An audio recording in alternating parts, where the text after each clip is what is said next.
انسانوں سے کوئی رزق نہیں چاہیے.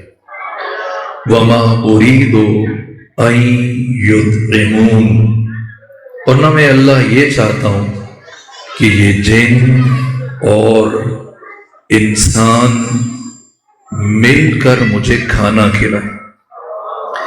جس طرح سے مشرکین عرب کھانے بنا کر، حلوے بنا کر، مختلف چیزیں لے کر اپنے بتوں کے سامنے جاتے تھے، اور جب وہ نہیں کھاتے تھے تو پھر آخر خود کھا لیتے تھے. اس پر حق تعالی نے اس کیفیت کو بیان کرتے ہوئے فرمایا ما اريد منهم من رزق، مجھے ان جنوں سے اور انسانوں سے کوئی رزق نہیں چاہیے، اور نہ میں یہ چاہتا ہوں کہ یہ مل کر مجھے کھانا کھلائیں. نہ ان اللہ هو الرزاق ذو القوة المتین، بتحقیق اللہ تو خود رزق دینے والا ہے، اللہ صاحب قوت ہے، اللہ صاحب استحقاق ہے. بشر کو صرف اور صرف اللہ نے اپنی عبادت کے لیے خلق فرمایا. سوال کیوں اللہ نے ہمیں عبادت کے لیے خلق کیا ہے، ہم کیوں خدا کی عبادت کریں؟ یہ سوال امام چہارم سے پوچھا گیا. فرزند حسین علی زین العابدین، بتائیے بشر پر، انسان پر اللہ کی بندگی، اللہ کی عبادت کیوں واجب ہے؟ فرمایا دو وجوہات کی بنا پر اللہ کی بندگی بشر پر واجب ہے. خدا کی عبادت کرنا ہر جن و انس پر فرض ہے. پہلی وجہ اللہ ہمارا خالق ہے، دوسری وجہ اللہ ہمارا رب ہے.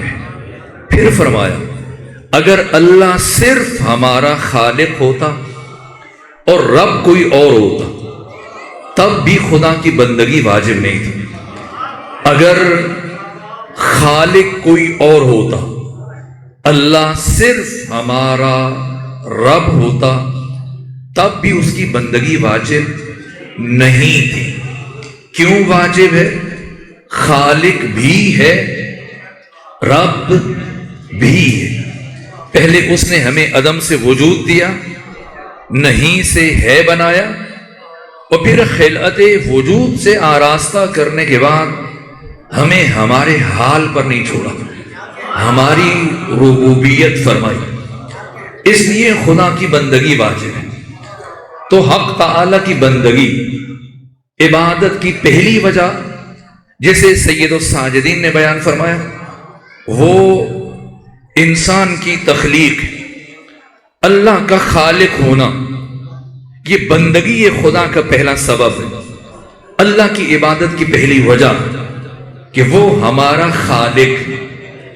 اسی لیے پروردگار نے جب قرآن مجید نازل کرنا شروع کیا اپنے حبیب پر، اور پہلی وحی لے کے آئے جبرائیل، تو کیا الفاظ ہیں؟ اقرا بسم ربک الذی خلق. اے حبیب پڑھیں اس کے نام سے جس نے خلق کیا. اور پھر برابر اپنا یہی تعارف فرمایا هو اللہ الخالق البارئ المصور لہ الاسماء الحسنى. وہ اللہ خالق ہے، وہ اللہ باری ہے، عدم سے وجود دینے والا، نہیں سے ہے بنانے والا. وہ اللہ خالق ہے، وہ اللہ مصور ہے. پھر فرمایا هو الذی یصورکم فی الارحام کیف یشاء. وہ ہے جو تمہاری ماں کے شکم میں، تمہاری ماں کے بطن میں تمہاری تصویر بناتا ہے. کیف یشاء، جیسا جی چاہتا ہے ویسی تصویر بناتا ہے. پھر فرمایا صورکم و احسن صورکم، کہ میں نے، اس نے تمہاری تصویر بنائی اور بہترین تصویر بنائی۔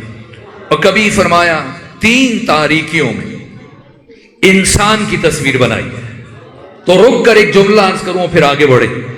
وہ اللہ جو قرآن میں بار بار خود کو مصور کہہ رہا ہے، وہ مصور ہے، وہ تصویر بناتا ہے، وہ بطن مادر میں تصویر بناتا ہے، وہ بہترین تصویر بناتا ہے، وہ 3 تاریکیوں میں تصویر بناتا ہے۔ کیا وہ ایسا مصور ہے جیسے ہمارے یہاں پائے جاتے ہیں؟ نہ، لیس کمثلہ شیء، خدا کا کوئی عدیل و بدیل نہیں، خدا کا کوئی سہیم و شریک نہیں۔ تو خدا مصور ہے اور ہمارے ہاں بھی مصور پائے جاتے ہیں، لیکن کیا فرق ہے؟ وہ مصور ازلی۔ ہمارے ہاں جو بھی مصور ہے تصویر بنانا چاہے، کچھ شرائط ہیں، ایک شرط بھی کم کریں تو تصویر نہیں بن سکتی۔ تصویر سازی کے لیے، مصور کے لیے جو شرائط ناگزیر ہیں، پہلی شرط جگہ ہو، جہاں مصور بیٹھے تصویر بنائے۔ دوسری شرط کینوس، چمڑا ہو جس پر وہ اپنے شاہکار کو منتقل کرے، جس پر تصویر بنائے۔ تیسری شرط روشنی ہو، اندھیرے میں تصویر نہیں بن سکتی۔ اور چوتھی شرط جس شے پر تصویر بنائی جا رہی ہے وہ شے حالت قرار میں ہو، حالت حرکت میں نہ ہو۔ بڑے سے بڑا مصور متحرک شے پر تصویر نہیں بنا سکتا، قرار چاہیے۔ کتنی شرائط ہے تصویر بننے کے لیے؟ 4۔ جگہ ہو، دوسری کینوس ہو، چمڑا ہو، تیسری شرط روشنی ہو، چوتھی شرط جس شے پر تصویر بنائی جا رہی ہے وہ شے حالت قرار میں ہو۔ تو آئیں وہ مصور ازلی پروردگار جو قرآن میں بار بار خود کو مصور کہہ کے تعارف کروا رہے ہیں، کسی جگہ پر بیٹھ کر تصویر بناتا ہے؟ نہ، بطن مادر میں تصویر بناتا ہے۔ کینوس یا چمڑے پر تصویر بناتا ہے؟ نہ، پانی کے قطرے پر تصویر بناتا ہے۔ روشنی میں تصویر بناتا ہے؟ نہیں، 3 تاریکیوں میں تصویر بناتا ہے۔ اور جس شے پر وہ مصور تصویر بنا رہا ہے وہ شے حالت قرار میں نہیں ہے، حالت حرکت میں، مسلسل متحرک ہے۔ دنیا کا مصور ان 4 شرائط کے ہونے کے باوجود جب تصویر بناتا ہے اس کی تصویر گونگی ہے، بہری ہے، اندھی ہے، نہ دیکھ سکتی ہے، نہ سن سکتی ہے، نہ چکھ سکتی ہے، لیکن وہ ایسا مصور ہے کہ ان 4 شرائط کے نہ ہونے کے باوجود جب تصویریں بناتا ہے اس کی تصویریں دیکھتی بھی ہیں، سنتی بھی ہیں، سونگتی بھی ہیں، چکھتی بھی ہیں، لمس بھی کرتی ہیں، تدبر بھی کرتی ہیں، تعقل بھی کرتی ہیں، تفکر بھی کرتی ہیں۔ اور جب تصویر بن جائے، آپ جانتے ہیں کچھ لوگ شوق رکھتے ہیں اور دوسرے ملکوں سے ایسے قیمتی شاہکار ہزاروں ڈالر خرچ کر کے خرید کے لاتے ہیں، تصاویر لے کے آتے ہیں، مہنگی تصاویر، اور پھر کہاں لگاتے ہیں؟ محفوظ ترین مقام پر لگاتے ہیں۔ کیوں؟ اس لیے کہ کچھ چیزوں سے ہم نے تصویر کو بچانا ہے تاکہ خراب نہ ہو جائے۔ آگ سے بچائیں ورنہ تصویر جل جائے گی، پانی سے بچائیں ورنہ اس کے رنگ اور نقش دھل جائیں گے، مٹی سے بچائیں اس کے نقش دھندلے پڑ جائیں گے، ہوا سے بچائیں اس کے رنگ خراب ہو جائیں گے۔ تو بتائیں تصویر کے کتنے دشمن ہیں؟ 4۔ کون کون سے؟ آگ، پانی، ہوا، مٹی، یہ 4 دشمن ہیں۔ ان سے تصویر کو بچانا ہے ورنہ خراب ہو جائے گی۔ نہیں معلوم وہ کیسا مصور ہے کہ انہی 4 کو ملا کر انسانوں کی تصویریں بنائے جا رہا ہے۔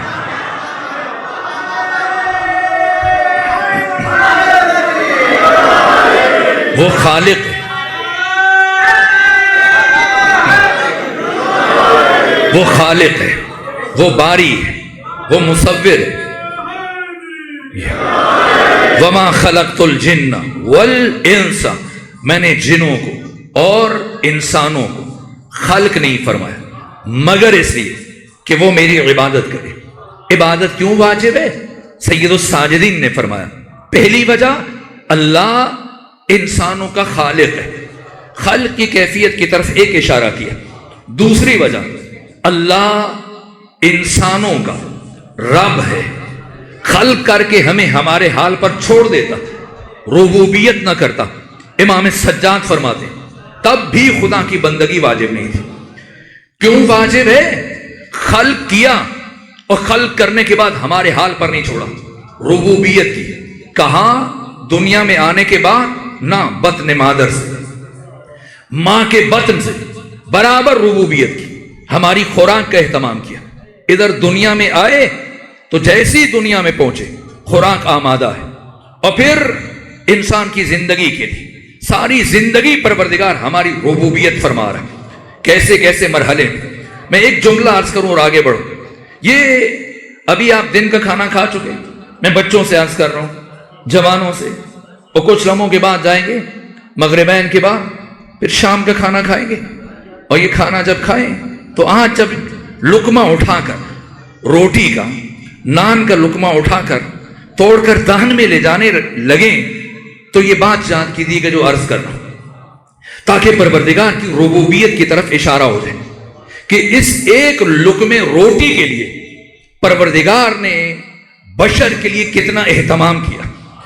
کیوں؟ رب ہے، اور کیسا رب ہے۔ یہ ایک لقمہ روٹی کیسے تیار ہوتا ہے؟ سب سے پہلے آپ کے یہاں کسان، جیسے ابھی بیان فرما رہے تھے کہ ملک میں سیلابی کیفیت ہے اور مشکل سے گزر رہا ہے، پروردگار ہم سب کو اس مشکل سے نجات عطا فرمائے۔ تو اس ایک لقمے روٹی کے لیے کیا اہتمام کرتا ہے کسان؟ سب سے پہلے زمین میں ہل چلاتا ہے، اسے نرم کرتا ہے، اور جب زمین نرم ہو جائے، آمادہ ہو جائے، تیار ہو جائے، تو پھر کسان اس میں بیج دفن کرتا ہے، چھپاتا ہے، اور جب بیج دفن کر دیا تو گھر آ گیا۔ اب بیج گل سڑ جائے، ختم ہو جائے، خراب ہو جائے، لیکن نہیں، یہ بیج زمین کے سینے کے اندر پھٹتا ہے۔ جب پھٹتا ہے تو کونپل نمودار ہوتی ہے، اور یہ کونپل بڑھتے بڑھتے مٹی کے اندر سفر کر رہی ہے، پھر یہ مٹی سے اپنا سر باہر نکالتی اور ابھرتی ہے، اور آپ روز چکر لگاتے ہیں اپنے کھیتوں میں، باغات میں، کہ فصل ابھی شروع ہو رہی ہے نہیں ہو رہی، یہاں تک کہ آپ جیسے ہی دیکھتے کہ اب یہ کونپل زمین سے نمودار ہو رہی ہے، خوش ہو جاتے کہ اب فصل کا آغاز ہو رہا ہے۔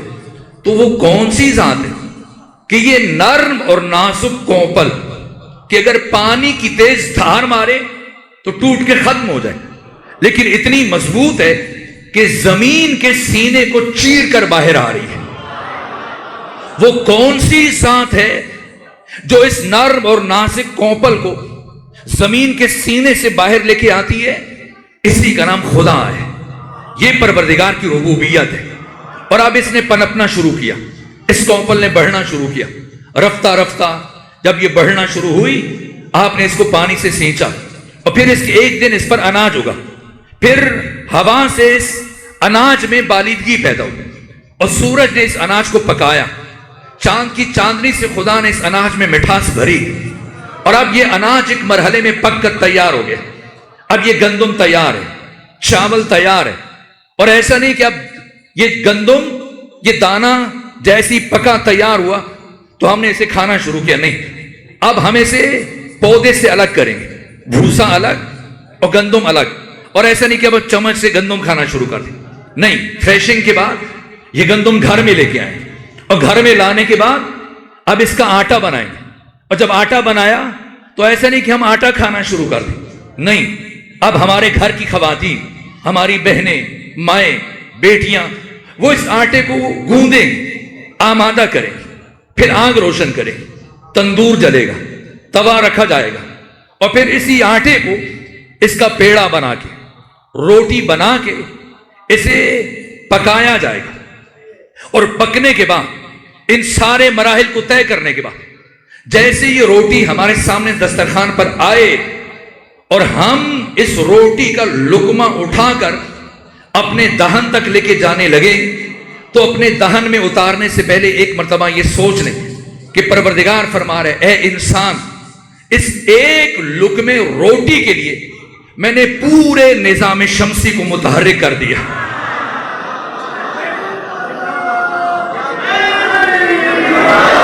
یہ خدا کی ربوبیت ہے، اس لیے خدا کی بندگی واجب ہے، اس لیے خدا کی عبادت واجب ہے کہ پورے نظام شمسی کو، سورج کو، چاند کو، ستاروں کو، بادلوں کو، ہواؤں کو متحرک کیا۔ یہ لقمہ تیار ہوا، تب خدا فرماتا ہے انسان اس لقمے کو اپنے دہن میں اتارنے سے پہلے صرف اتنا خیال کر لینا کہ یہ لقمہ پاک ہے یا ناپاک ہے، غصبی ہے یا مباح ہے، حرام ہے یا حلال ہے، اس لیے کہ اب ایک لقمے سے انسان کی تقدیر کا تعین ہوتا ہے۔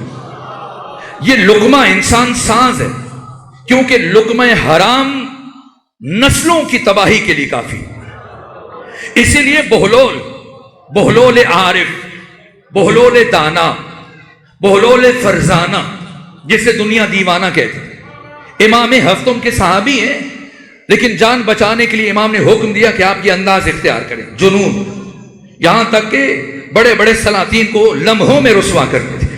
ایک دن ہارون الرشید نے پوچھا جناب بہلول، خود ہارون الرشید نے بڑا قیمتی لباس پہنا ہوا تھا، اس میں مختلف قسم کے موتی اور ہیرے جواہرات اور زرق برق چیزوں کو جڑا ہوا تھا، اور بار بار آئینے کے سامنے کھڑا ہو رہا تھا اور اپنے آپ کو اچھا لگ رہا تھا۔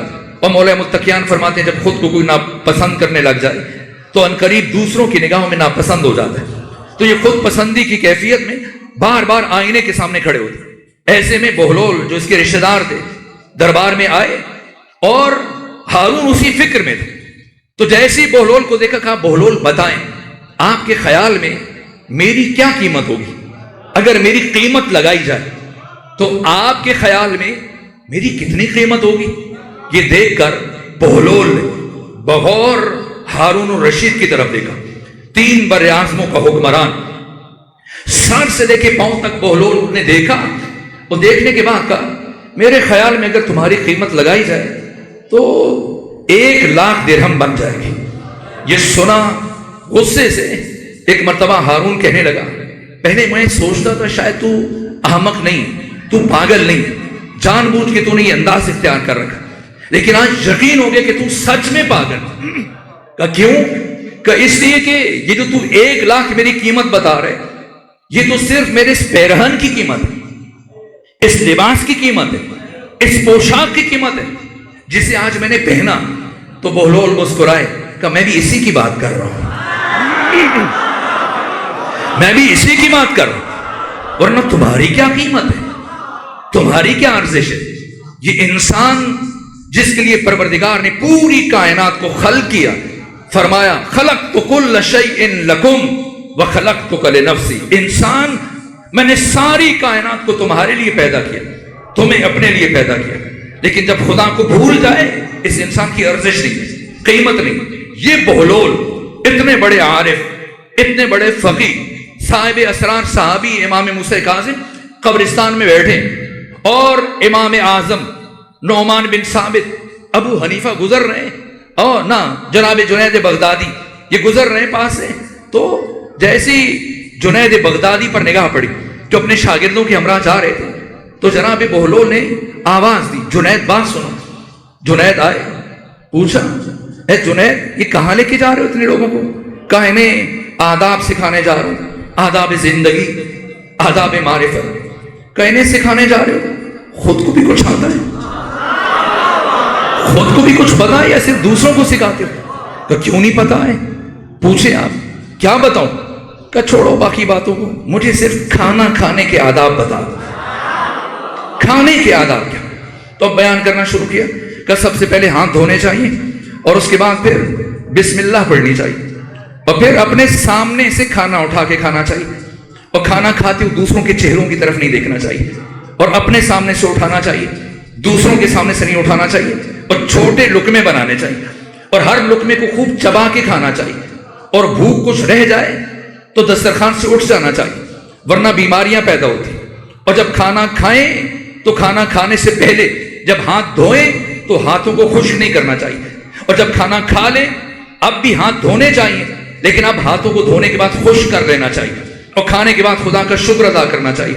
اور یہ چند اور باتیں کہا بس اتنے آداب کہا میں نے بیان کر دی اور سارے کے سارے بتا دی کہ یہ تو ساری ذیلی باتیں ضمنی باتیں. تعجب ہے کہ تو دوسروں کو سکھانے کے لیے چلا ہے لیکن تمہیں خود کھانا کھانے کے آداب بھی معلوم نہیں. کہا کیوں بہلول؟ کون سا ادب ہے جسے میں نے فراموش کر دیا؟ کون سا ادب ہے جسے میں نے چھوڑ دیا؟ کہا کہ جنید تم نے جتنی باتیں بتائیں یہ سب ذیلی باتیں ضمنی باتیں فرعی باتیں ثانوی باتیں. اصل ادب اگر اس ادب کو نظر انداز کیا چاہے تم بسم اللہ پڑھو بسم اللہ نہ پڑھو کوئی فرق نہیں. چبا کے کھاؤ بغیر چبائے کھانا شروع کر دو. چھوٹے لقمے بناؤ بڑے لقمے بناؤ. اگر تم نے اصلی ادب کو نظر انداز کر دیا کہا وہ اصلی ادب کون سا ہے؟ کہا اصلی ادب یہ ہے کھانا کھانے سے پہلے ہاتھ دھونے سے پہلے لقمہ اٹھانے سے پہلے اتنا دیکھو کہ یہ لقمہ حلال کا ہے یا حرام کا ہے.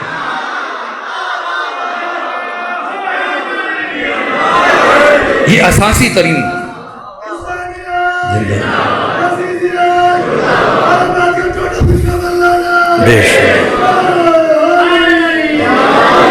ایک لقمہ حرام اگر 1000 مرتبہ بسم اللہ پڑھی جائے 1000 مرتبہ اگر آپ اس کو اتنے باقی آداب کے ساتھ کھائیں تو وہ آپ کی نسلوں کی تباہی کے لیے کافی ہو جائے.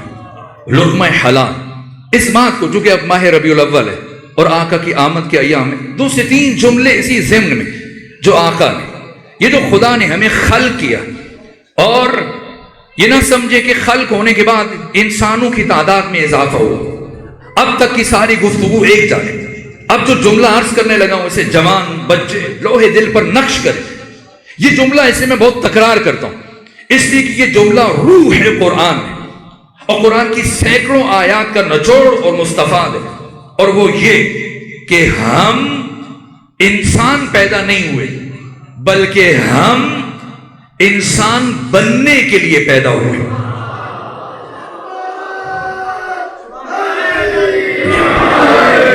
یہ فرق ہے ہم میں اور حقیقت محمدی میں.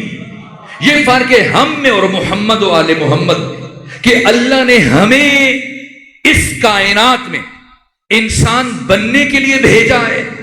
محمد و آل محمد کو ہمیں انسان بنانے کے لیے بھیجا ہے. یہ 14 بشریت کے معلم ہے اور انسان سازی کے لیے جو اساس ہے یہ لقمہ حلال ہے. لقمہ حرام انسان کی نسلوں کی تباہی کے لیے کافی ہے. اس لیے ختمی مرتبہ جب مکہ سے مدینہ تشریف لے کر گئے تو ہر روز گروہ انصار میں سے کوئی انصاری آپ کی دعوت کرتا تھا. دن آپ کے لیے کھانا بناتا تھا اور پیغمبر ہر روز کسی نہ کسی انصاری صحابی کے یہاں کھانا تناول فرماتے تھے. اور ایک دن جناب زید نے رضی اللہ تعالیٰ عنہ ختمی مرتبہ کو دعوت دی اور کھانے بھی بلایا اور پیغمبر کے آنے کی خوشی میں اپنا گوسفند اپنا دمبا ذبح کروایا اور انگاروں پر اس کا گوشت کو بھونا تیار کیا اور بڑے سلیقے سے پیغمبر کے سامنے رکھ دیا کہ آقا گوشت کھائیں گے. اور پیغمبر اسلام مولے متقیان اور 2 سے 3 اصحاب کے ہمراہ اس صحابی کے گھر گئے. دسترخوان لگا اور جیسے ہی گوشت رکھا گیا گوسفند کا یا دمبے کا گوشت رکھا گیا تو پیغمبر اس سے پہلے کہ کھانے کی طرف ہاتھ بڑھائیں اپنے صحابی جناب زید سے پوچھا بتاؤ اسے ذبح کس نے کیا؟ اسے ذبح کس نے کیا؟ سر یہ نہیں پوچھا کہ یہ دمبا کس کا ہے. ظاہر صحابی کے گھر ہے تو صحابی کا ہے. یہ سوال بنتا نہیں اس لیے کہ صحابی کبھی بھی کسی کا مال غصب نہیں کر سکتا. یقینی طور پر اس کا اپنا ہوگا کیونکہ جو غاصب ہو وہ صحابی نہیں ہو سکتا اور جو صحابی ہو وہ غاصب نہیں ہو سکتا. اب یہ تو تصور نہیں یہ تو تصور نہیں کیا جا سکتا کہ کسی اور کا مال پکڑ کے پیغمبر کے سامنے رکھ دیں. اپنا ہے اس لیے پیغمبر نے نہیں پوچھا. یہ پوچھا اسے ذبح کس نے کیا. اب جناب زید گھبرائے تھوڑے پریشان ہوئے اور دست ادب جوڑ دی. کہا آقا میں جانتا ہوں جانور کیسے ذبح کیا جاتا ہے لیکن کیونکہ میں رقیق القلب ہوں نرم دل ہوں اس لیے مجھے خود کو ہمت نہیں پڑتی کہ میں جانور کو ذبح کروں. تو میں یہ گوسفند اپنے ہمسائے کے پاس لے گیا، اس نے ذبح کیا۔ پیغمبر نے پوچھا زید کیا تمہارا وہ ہمسایہ جس نے اس گوسفند کو ذبح کیا مسلمان تھا؟ کہنے لگے نہیں یا رسول اللہ، مسلمان نہیں تھا، اہل کتاب تھا، اہل کتاب۔ پیغمبر نے سنا، سورہ مبارکہ انعام کی آیت تلاوت کرتے اٹھ کے کھڑے ہوئے اور فرمایا اللہ نے مسلمان پر غیر مسلم کے ذبیحہ کو حرام قرار دیا۔ اٹھ کر پیغمبر بھوکے چلے گئے، بھوکے چلے گئے، دسترخوان صحابی کا، گھر صحابی کا، گوسفند صحابی کا، پکانے والے صحابی ہیں، صرف ذبح اہل کتاب نے کیا۔ پیغمبر بھوکے اٹھ کر چلے گئے۔ مجھے نہیں معلوم کتنا پاک، طاہر اور طیب دسترخوان ہے ابو طالب عمران کا۔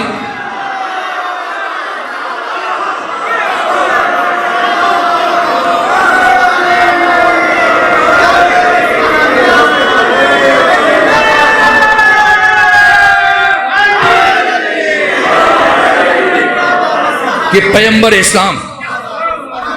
اسلام ساری مکی زندگی بچپنے سے لے کر اور 51 سال کی عمر تک اسی دسترخوان سے لقمے اٹھا اٹھا کر کھاتے رہے۔ یہ عظمت نگہبان رسالت، یہ عظمت ابو طالب عمران۔ تو ختمی مرتبہ اب جب کہ ماہ ربیع الاول ہے تو 2 سے 3 جملے اور عرض کر دیں۔ آقا ختمی مرتبہ جب انسان سازی کا سفر شروع کروایا، جس عرب معاشرے میں آئے، پہلے مرحلے میں ان کی خوراک کو پاک کیا۔ اس لیے آپ کی بعثت کے فرائض جو اللہ نے قرآن میں بیان کی، هو الذی بعث فی الامیین رسولا منہم یتلو علیہم آیاتہ ویزکیہم ویعلمہم الکتاب والحکمہ۔ اور بھیجا پیغمبر اسلام کو، کیا کرتے ہیں وہ؟ آ کر ان کے ناپاک نفوس کو پاک کرتے ہیں، پھر کتاب اور حکمت کی تعلیم دیتے ہیں۔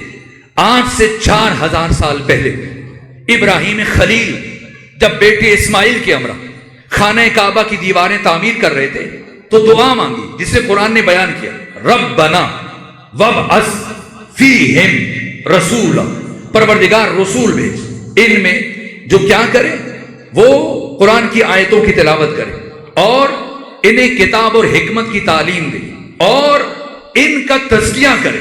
پروردگار نے ابراہیم خلیل کے اس دعا کے بعد 2500 سال، 2500 سال گزرنے کے بعد اس دعا کا جواب دیا، هو الذی بعث فی الامیین رسول، جواب دیا۔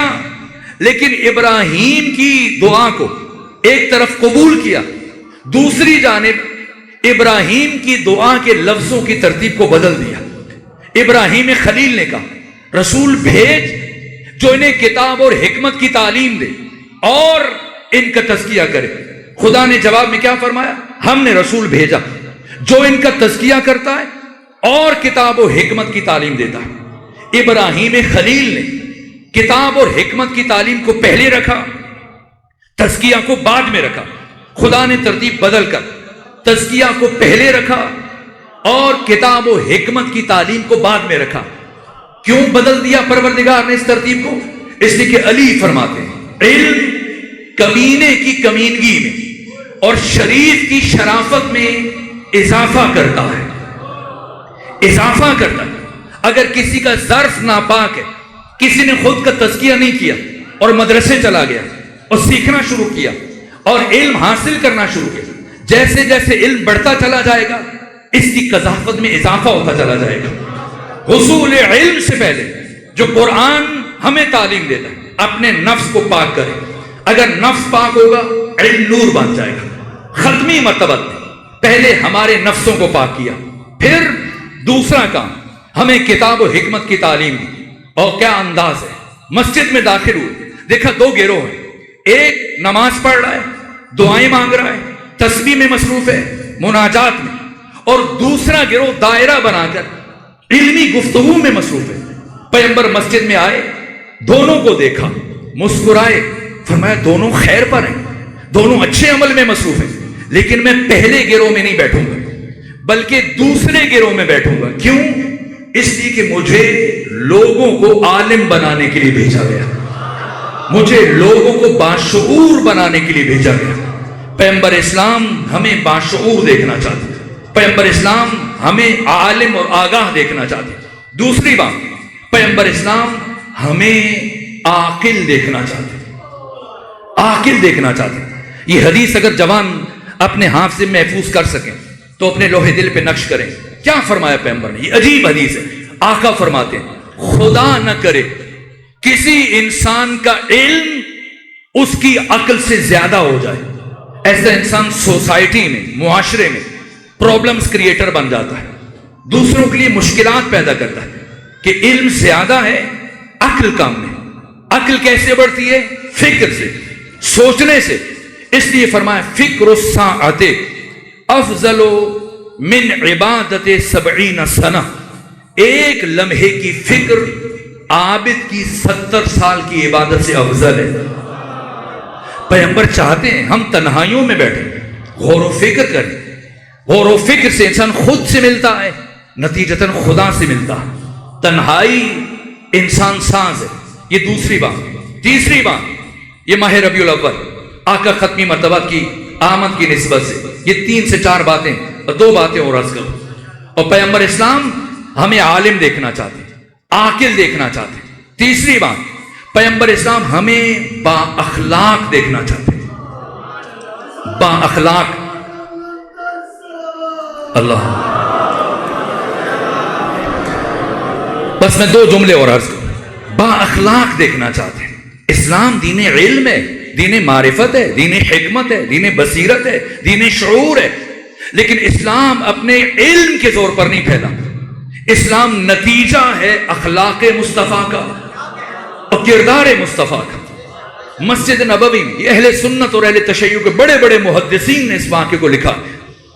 مسجد نبوی میں پیغمبر اسلام ہزاروں صحابہ کے درمیان تشریف فرمائے. ایک عرب بدو آیا, آ کر اس نے گستاخی کی, خود کو نیم برہنہ کیا اور مسجد نبوی میں اس نے کھڑے کھڑے پیشاب کر دیا. آپ بتائیں, یہ امام بارگاہ ہے, آپ کے گاؤں میں مسجد ہے, اگر مسجد میں یا بارگاہ میں آپ کے سامنے کوئی تھوکے, آپ کا ریئیکشن کیا ہوگا؟ اگر تحمل سے کام لیا, برداشت سے کام لیا, ہاتھ نہ اٹھایا, کم سے کم اسے بازو سے پکڑ کے دروازے پہ لے جائیں گے کہ آپ یہاں سے تشریف لے جائیے. جس جگہ بیٹھنے کا ادب نہیں ہے, سلیقہ نہیں ہے, آپ حق نہیں رکھتے یہاں بیٹھیں. تو سنیں, پیغمبر اسلام مسجد نبوی اور آپ کے سامنے عرب بدو نے خود کو نیم عریاں کیا اور پیشاب کیا. صحابہ کرام کو غصہ آیا اور کہنے لگے یا رسول اللہ اجازت دیں ہم اس کا سر کاٹ دیں. فرمایا نہیں, تم میں سے کوئی اس کے عمل کا جواب نہیں دے گا, میں خود جواب دوں گا. یہاں تک کہ پیغمبر اٹھے, فرمایا ابو ذر جاؤ پانی کا کوزہ لے کے آؤ. ابو ذر گئے, پانی کا کوزہ لے کر آئے. پیغمبر نے وہ ظرف ہاتھ میں لیا اور خود مسجد کو پاک کرنا شروع کیا. اور عرب بدو حیران, پریشان, سرگردان, ٹک ٹکی باندھے دیر تک پیغمبر کی طرف دیکھتا رہا. ایسے بھی ہو سکتا ہے؟ یہاں تک کہ آنکھیں چھلک گئی. آگے بڑھا, پیغمبر کے قدموں میں گر گیا اور دست ادب جوڑ کر یہ کہا کہ آقا مجھے معاف کر دیجیے, آج واقعاً مجھے یقین ہو گیا کہ آپ اللہ کے نبی ہیں, اس لیے کہ سوائے اللہ کے بھیجے ہوئے کے کسی کا اخلاق اتنا بلند نہیں ہو سکتا. پیغمبر اسلام ہمیں با اخلاق دیکھنا چاہتے ہیں. میرے عزیزوں, یہ حدیث میں پوری ذمہ داری سے آپ کے سامنے عرض کروں کہ آقا فرماتے ہیں میں خوش اخلاق کافر کو بد اخلاق مسلمان سے زیادہ پسند کرتا ہوں. کافر ہے, خوش اخلاق ہے, اس کے ساتھ بیٹھوں گا. مسلمان ہے, بد اخلاق ہے, مجھے ایسا مسلمان نہیں چاہیے. یہاں تک کہ ایک صحابی نے عرض کیا یا رسول اللہ ہمارے میرے ہمسائے میں خاتون ہے, بڑھیا ہے, وہ سارا دن روزہ رکھتی ہے اور ساری رات عبادت کرتی رہتی ہے, نمازیں پڑھتی ہے, اس کے گھر سے تلاوت کی آواز آتی ہے, بڑی عابدہ اور زاہدہ ہے, لیکن بس ذرا زبان دراز ہے, گالیاں دیتی ہے اور دوسروں کی توہین کر دیتی ہے. پیغمبر نے فرمایا لا خیر فیہا وہی من اہل النار, اس عورت میں کوئی بھلائی نہیں اور یہ اہل جہنم میں سے. پیغمبر ہمیں با اخلاق دیکھنا چاہتے. چوتھی بات، پیغمبر ہمیں خوددار دیکھنا چاہتے. خوددار دیکھنا چاہتے، یہ بات اہم ہے. یہ بات میں عرض نہ کرتا، لیکن کچھ دیر پہلے میں نے ایک چیز مشاہدہ کی تو میں لازم سمجھتا ہوں کہ آپ کی خدمت میں عرض کروں. خوددار، با وقار. ہمیں عام طور پر یہ بتایا جاتا ہے کہ دیندار کون ہے؟ جس کی داڑھی لمبی ہے. اس لیے داڑھی لمبی کرنے کی ایک ریس لگی ہوئی ہے. وہ سمجھا جاتا ہے کہ جس کی داڑھی جتنی زیادہ لمبی ہوگی وہ اتنا بڑا دیندار ہے، یا جس کی تسبیح کا سائز بڑا ہو، یا جس کے پیشانی پر ایک سجدے کا نشان ہو، اور جو ہر وقت سبحان اللہ کرے، اور مثلا خاص قسم کا لباس پہنا ہو، پگڑی پہنی ہو، کندھوں پر ردا ہو. نہ، پیغمبر کیا فرما رہے؟ فرماتے ہیں لا دین لمن لا معیشت لہ. جس شخص کی اکانومی نہیں ہے، اقتصاد نہیں ہے، معیشت نہیں ہے، یہ بے دین ہے. بے دین ہے. چاہے تہجد پڑھے، چاہے حافظ قرآن ہو، نمازیں پڑھے، تلاوت کرے، لیکن اپنی ضروریات کو پورا کرنے کے لیے دوسروں کے سامنے ہاتھ پھیلائے، یہ بے دین ہے. یہ مجلس عزا محضر سید الشہداء میں، محضر معصومین میں بے ادبی ہے کہ مجلس سے پہلے مثلا ایک فرد اٹھے ہو، کسی بھی عنوان سے، کسی بھی ٹائٹل سے لوگوں کے سامنے اپنی مشکل کو بیان کرے. اور اسلام میں یاد رکھیے گا، میں طالب علم ہوں، پوری ذمہ داری سے عرض کروں، ایسا شخص جو بھیک مانگے، جتنا بڑا نمازی ہو، سارے سال روزہ رکھے، تہجد گزار ہو، شخص زندہ دار ہو، لیکن بھیک مانگنے والے کی عدالت میں گواہی قبول نہیں کی جائے گی. کیوں قبول نہیں ہوگی؟ اس لیے کہ گواہی کے لیے عدالت شرط ہے، اور بھیک مانگنے والا ہاتھ پھیلا کر اپنی عزت نفس کو مجروح کرتا، اور عزت نفس کا مجروح کرنا یہ گناہان کبیرہ میں سے، گناہان کبیرہ میں سے. آئمہ نے کبھی کسی کو بھیک نہیں دی ہے، یہ آئمہ کا طرح امتیاز ہے، طریقہ ہے. اتنا عطا کر دیتے تھے کہ وہ بے نیاز ہو جائے، خود اپنا مستقل کاروبار شروع کر دے، کسی کے سامنے دستے سوال دراز نہ کرے. یہ فرد کے لیے بھی پیغمبر نے فرمایا، اور معاشرے کے لیے بھی فرمایا، سماج اور سوسائٹی کے لیے بھی فرمایا. سب صحابہ جمع تھے اور پیغمبر نے فرمایا میرے صحابہ بتاؤ اسلامی معاشرے کی پہچان کیا ہے؟ ایک صاحب اٹھے وہ کہنے لگے یا رسول اللہ جہاں سارے مسلمان ہوں. فرمایا نہیں، میرے سوال کا جواب نہیں. دوسرے اٹھے، عرض کیا جہاں سارے کے سارے نمازی ہوں. فرمایا نہیں، میرے سوال کا جواب نہیں. ایسے جواب دیتے رہے. پیغمبر نے سب کی نفی کی. یہ پیغمبر کا طریقہ تھا. کوئی بات بتانے سے پہلے خود سوال کرتے تھے تاکہ لوگوں کی سماعتیں اس اوج پہ چلی جائیں کہ پیغمبر کی بات ضائع نہ ہو جائے. اس لیے جب سب نے جواب دیے، پیغمبر نے سب کی نفی کی. اب سب سراپا گوشت بنے ہوئے. اور ایک صحابی نے عرض کیا یا رسول اللہ آپ بتائیں اسلامی معاشرے کی پہچان کیا ہے؟ فرمایا اسلامی معاشرے کی، مسلم سوسائٹی کی، اسلامی سماج کی پہچان یہ جہاں دینے والے بہت ہوں لینے والا کوئی نہ ہو.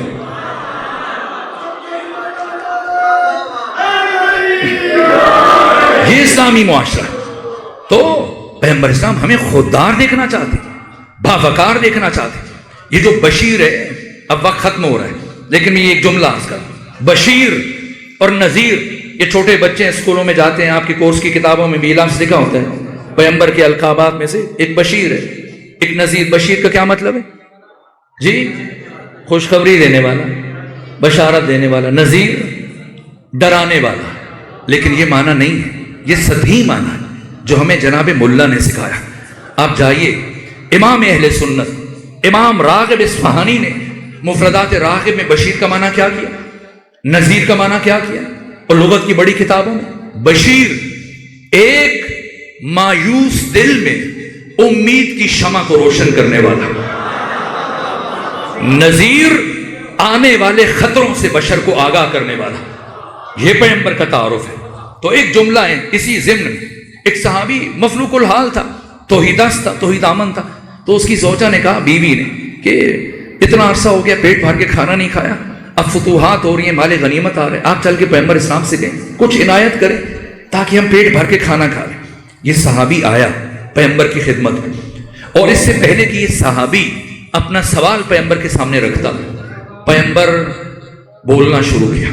فرمایا جو ہم سے سوال کرتا ہے ہم اس کی حاجت پوری کر دیتے ہیں، لیکن کوئی اگر اپنی حاجت کو دل میں رکھے، اور اپنے اللہ پر توکل و یقین رکھے تو پروردگار اسے اپنے فضل سے غنی اور دوسروں سے بے نیاز کر دیتا ہے۔ اب صحابی نے سنا بیچارہ کیا مانگتا، اس طرح اٹھ کے چلا گیا۔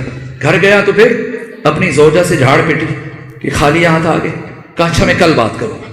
دوسرے دن صحابی پھر یہ ارادہ لے کے گیا کہ آج مانگوں گا، لیکن دوسرے دن جب صحابی پیغمبر کے سامنے اپنی حاجت بیان کرنے لگا، اس سے پہلے کہ وہ حاجت بیان کرتا، پیغمبر نے فرمایا جو اپنی حاجت ہم سے طلب کرتا ہے ہم مدد کرتے ہیں، لیکن اگر کوئی حاجت کو دل میں رکھے، اپنے اللہ پر توکل و یقین رکھے تو پروردگار اسے اپنے فضل سے غنی اور دوسروں سے بے نیاز کر دے گا۔ اٹھ کے چلا گیا، اور جب گھر گیا تو اب زوجہ نے کہا کہ اب مزید میں تمہارے ساتھ نہیں رہوں گی اور اپنے والدین کے یہاں چلی جاؤں۔ اس صحابی نے وعدہ کیا کہ اگر کل پیغمبر نے کہا جو 2 دن سے کہہ رہے تب بھی میں اپنی حاجت طلب کروں گا، تم ناراض نہ ہو۔ یہاں تک کہ تیسرے دن جب یہ صحابی آیا، ارادہ کیا کہ پیغمبر سے آج مانگے، لیکن پیغمبر نے وہی جملہ تیسری مرتبہ اپنی زبان پر جاری کیا۔ لیکن آج جب اس صحابی نے یہ جملہ سنا تو صحابی خود بتاتا کہ میں ایک مرتبہ اپنے دل میں عزم، ہمت، ایک حوصلہ اور ولولہ محسوس کیا۔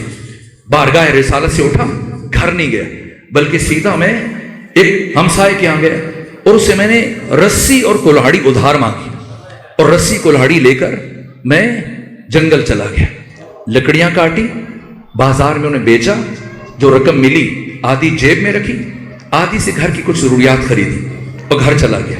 دوسرے دن یہی کام کیا، تیسرے دن 3 دنوں میں جو رقم جمع کرتا رہا اس سے میں نے اپنی کلہاڑی خرید لی، رسی خرید لی، ہمسائے کو رسی کلہاڑی واپس کی، اور پھر اپنی کلہاڑی رسی سے اسی طرح ہر روز میں لکڑیاں کاٹتا رہا اور بیچتا رہا، یہاں تک کہ میں نے پیسے جمع کیے اور ایک اونٹ خرید لیا، پھر 2 اونٹ، 3 اونٹ، 4 اونٹ، کرتے کرتے مدینے کے متمول ترین، ثروت مند ترین افراد میں شامل ہوا۔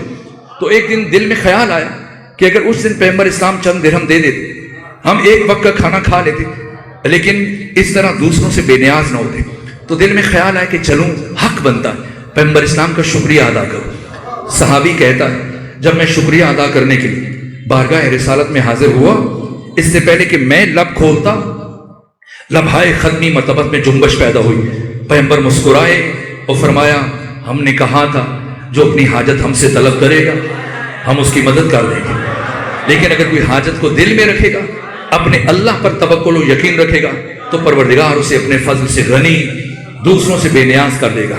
یہ چوتھی بات، پیغمبر اسلام ہمیں باوقار دیکھنا چاہتے تھے، پیغمبر اسلام ہمیں خوددار دیکھنا چاہتے تھے۔ اور آج کی آخری بات، پیغمبر اسلام ہمیں حساس دیکھنا چاہتے ہیں۔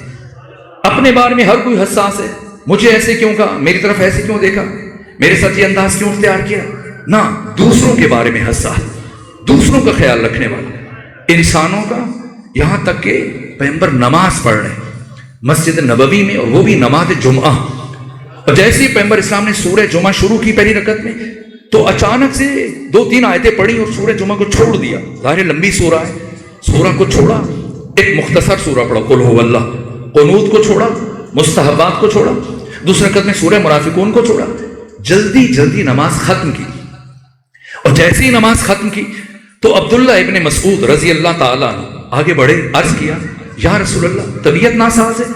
فرمایا نہیں، ٹھیک ہوں۔ کہا پھر کیا بات ہے یا رسول اللہ؟ نہ آندھی ہے، نہ زلزلہ ہے، نہ طوفان ہے، نہ بارش ہے، نہ جنگ ہے، نہ کوئی اور پریشانی ہے، نہ طبیعت ناساز ہے، پھر آپ نے نماز کو اتنا مختصر کیوں کر دیا؟ پیغمبر نے فرمایا عبداللہ سن نہیں رہے تھے ایک بچے کے رونے کی آواز؟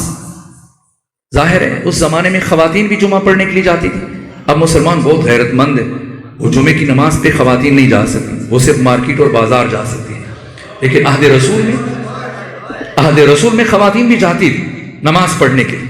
اور نماز جمعہ کے دوران کسی خاتون کا بچہ رو پڑا اور پیغمبر کے کانوں میں جب اس بچے کے رونے کی آواز گئی، آپ نے نماز جمعہ کو مختصر کر دیا۔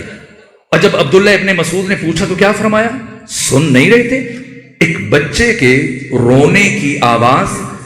جب تک یہ بچہ روتا رہتا اس کی ماں کا دل بے قرار رہتا، اور اسلام ایک ماں کے دل کو قرار دینے کے لیے آیا ہے اس کی روح کو بے چین کرنے کے لیے نہیں آیا.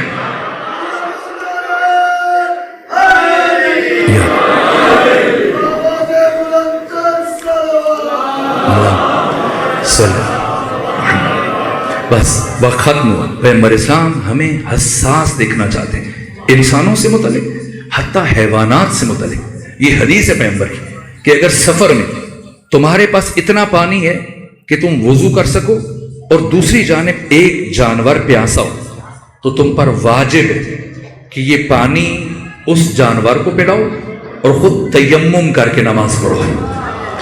اور فرمایا اگر کوئی شخص سفر حج میں، حج کے سفر میں اپنی سواری کو مارے نہیں، تھکا دے، تو اللہ کی بارگاہ میں ایسے شخص کا نہ تو حج قبول ہوگا نہ عدالت میں ایسے شخص کی گواہی کو قبول کیا جائے گا. یہ ظالم ہے، قسی القلب ہے، پتھر دل ہے.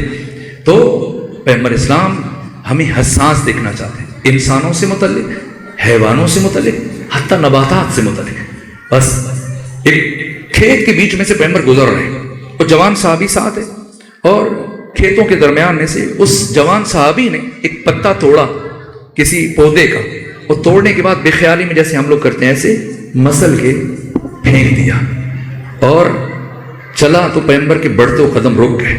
پوچھا میرے صحابی تو نے کیا کیا؟ صحابی نے عرض کیا یا رسول اللہ کچھ نہیں. کہ کچھ تو کیا، سوچو. جب اس نے سوچا کہ میں نے کوئی کام کیا تو خیال آیا، ہاں کہا، عرض کیا یا رسول اللہ میں نے پتا توڑا ہے اور تو کچھ نہیں کیا. فرمایا میرے صحابی کیا تو یہ سمجھتا ہے کہ تو نے صرف ایک پتا توڑا؟ عرض کیا ہاں یا رسول اللہ. فرمایا نہ اے میرے صحابی، آج تو نے ایک ایسی زبان کو ہمیشہ کے لیے خاموش کر دیا جو زبان 24 گھنٹے اللہ کی تسبیح اور بندگی میں مصروف رہتی تھی.